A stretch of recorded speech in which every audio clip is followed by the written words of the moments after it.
Okay, here's a quick demonstration of the PII anonymizer service that I've just put together.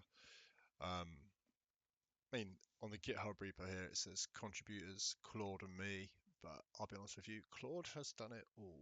Um, so if you go to the repo, there's a deploy to Azure button. It'll just basically deploy a container app and give you a public URL. It's just a hacky proof of concept at the moment, so there's no like authentication or anything like that on it. But yeah, so what that will give you is a URL like this, PAI anonymizer, random ID, and here's the app. This is just a front end for it. It's mainly API driven. So the intention was originally for Microsoft Sentinel.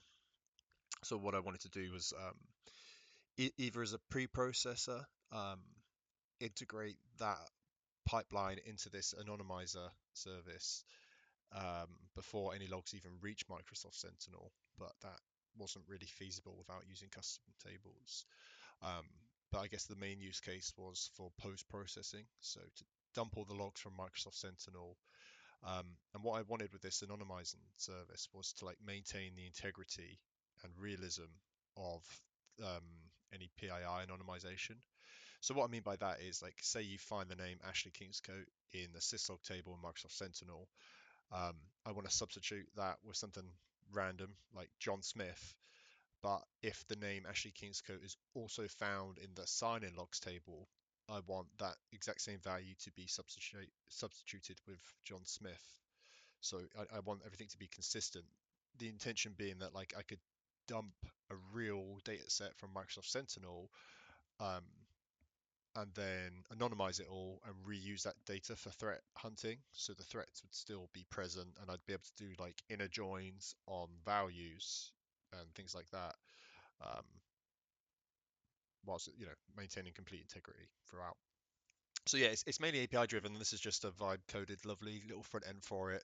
So anonymized text, customer support email. So if you look through here, there's a fair bit of PII in this text, right? John Smith, email, number, credit card, address. And if I click anonymize here, this is what it's been changed to. So John Smith has been changed to Ricardo Y. It's detected everything. And this is using Microsoft Presidio, which is just an SDK from Microsoft that does a lot of the detection and yeah, it's a detection engine and an anonymization engine, and you can run it. Fundamentally, it's an SDK, and you can write loads of custom extensions to it, which is what I've had to do to get this working how I wanted. I say Claude did it. So yeah, it's made all these substitutions, and this app will keep track of all of that, which is kind of the new thing. So if I like clear this and I rerun that same sample, I would expect, you can see here, John Smith has been translated to Ricardo White again. You know what I mean? It's always the same values that are substituted.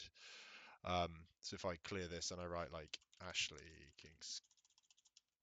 Kingscote here, it's a completely different Hannah Minna. There you go. It's a completely different name, right?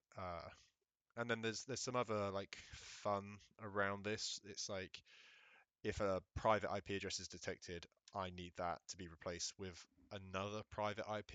It can't be a public IP. But then if there's a CIDR, like a /24 subnet here, I kind of need that replaced as well. And then there's loads of like sort of edge cases and stuff, which I'll talk about in the blog. But yeah, what it does is it keeps track of it all. Is kind of what's new here. And then you can, yeah, it keeps track of what type of entities have been substituted and things like that, and you can export it all and yada yada yada.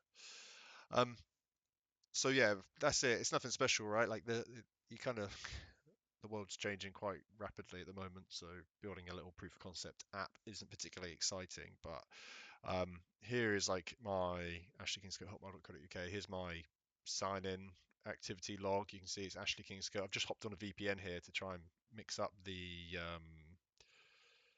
some of the data a little bit. There you go, like location details. It said I was in Slough, which I'm not, but now apparently I'm in Denmark. So yeah, we'll just see what happens here. I'll push the code up, but basically there is a script here, dump and anonymize. So yeah, what it will do is it will just run basically like sign in logs, take 100 on the given workspace, and it will pass it to the service. And then there is, so what that will do is, um, I've got my sign-in logs table here. I'm not bothered that if people know my tenant ID and stuff like that. And then it's also got the cleaned equivalent. So, at a glance here, we've got Ashley Kingscote as my identity, and it's substituted it to Hannah Miller. And then there's also another script here, dump and anonymize, which, oh no, not that one, sorry. Compare logs. It's all, everything's vibe coded. Like I've not done too much here, which talks about what values have been changed. It might be a bit easier to read here. So one of the other things that was quite interesting is I wanted like the GUIDs to be anonymized as well. Yeah, so we've got this GUID has been anonymized, the identity. Um, this diff file was just the original and the cleaned, and then just trying to compare the difference. Um, yeah, and then I guess the good stuff is here is things like the country. So originally it was Slough, and now it's Neo-Chia, which I don't think is a real place, but it should have some coordinates as well, which are consistent. Uh, this is my email to another one. I suppose some more improvements could be like that's Miles Carroll. Really, it should be Hannah Miller, but anyway, it's a proof of concept. So the original context was for Microsoft Sentinel, but yeah, it's a bit of fun.